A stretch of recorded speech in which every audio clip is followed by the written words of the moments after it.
Pay my money back. Once there was a very small duck with a very loud quack. So they called him Quackling. Now, Quackling was clever and he worked hard, so he saved up a good deal of money. In fact, he saved up so much that the king himself came to borrow some. Quackling was proud to loan his money to the king. But a year went by, then 2, then 3, and the king never paid him back. I've waited long enough, said Quackling. So he took a sack for the money, and he started for the castle, calling, "Quack! Quack! Quack! I want my money back." Before long, he came upon a ladder leaning against a wall. "Where are you going, Quackling?" said Ladder. "To the king for my money," said Quackling. "To the king," said Ladder. "How wonderful! Will you take me with you?" "Why not?" said Quackling. "One can never have too many friends." And he called out, "Quack! Quack! Quack! Ladder into sack, quick as you can blink." Ladder was in the sack.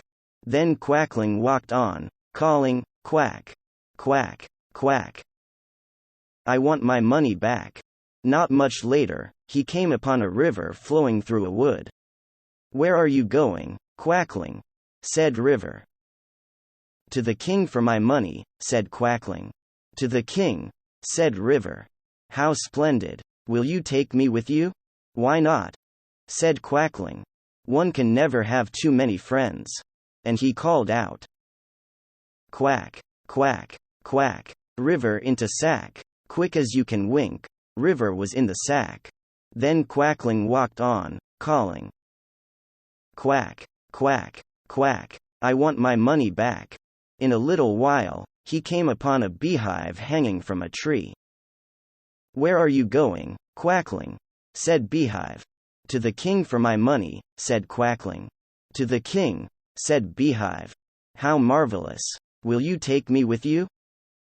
Now, Quackling's sack was getting full, but he thought there might be just enough room. "Why not?" said Quackling. "One can never have too many friends."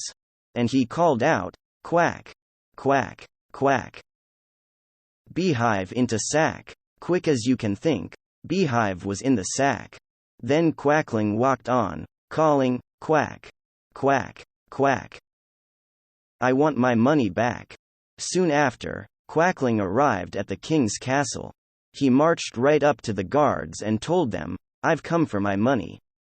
The guards went inside and told the prime minister. The prime minister told the king. "Who does that Quackling think he is?" said the king. "Never mind. Just put him in the pit." So they put Quackling in the pit and left him there. "Help!" cried Quackling. "I'll never get out." Then he remembered Ladder. So he called out, "Quack! Quack! Quack! Ladder out of sack." Quick as you can blink, Ladder was out of the sack. Ladder leaned against the side of the pit, and Quackling climbed out. Then Quackling stood there, calling, "Quack!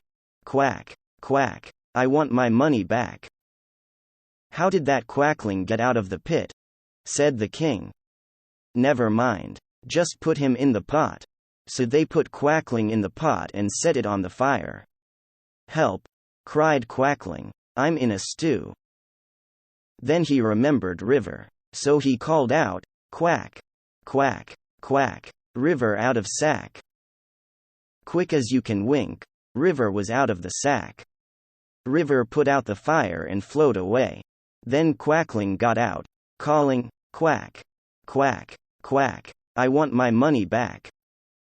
"How did that Quackling get out of the pot?" said the king. "Never mind. Just bring him here, and I'll put him in his place, for good." So they brought Quackling to the king. The king tried to grab him. "Help!" cried Quackling. "This is the end." Then he remembered Beehive. So he called out, "Quack! Quack! Quack! Beehive out of sack." Quick as you can think, Beehive was out of the sack. The bees rushed from the hive and started to sting the king. "Help!" cried the king. He fled from the castle, and the bees followed. They chased him all the way to, well, no one knows where, for they never saw him again. Hooray! Cried the people of the castle, and the prime minister said, we never liked that king anyway. So they put Quackling on the throne and gave him a crown. Will you be our king? Said the guards. Why not? Said Quackling. One can never have too many friends.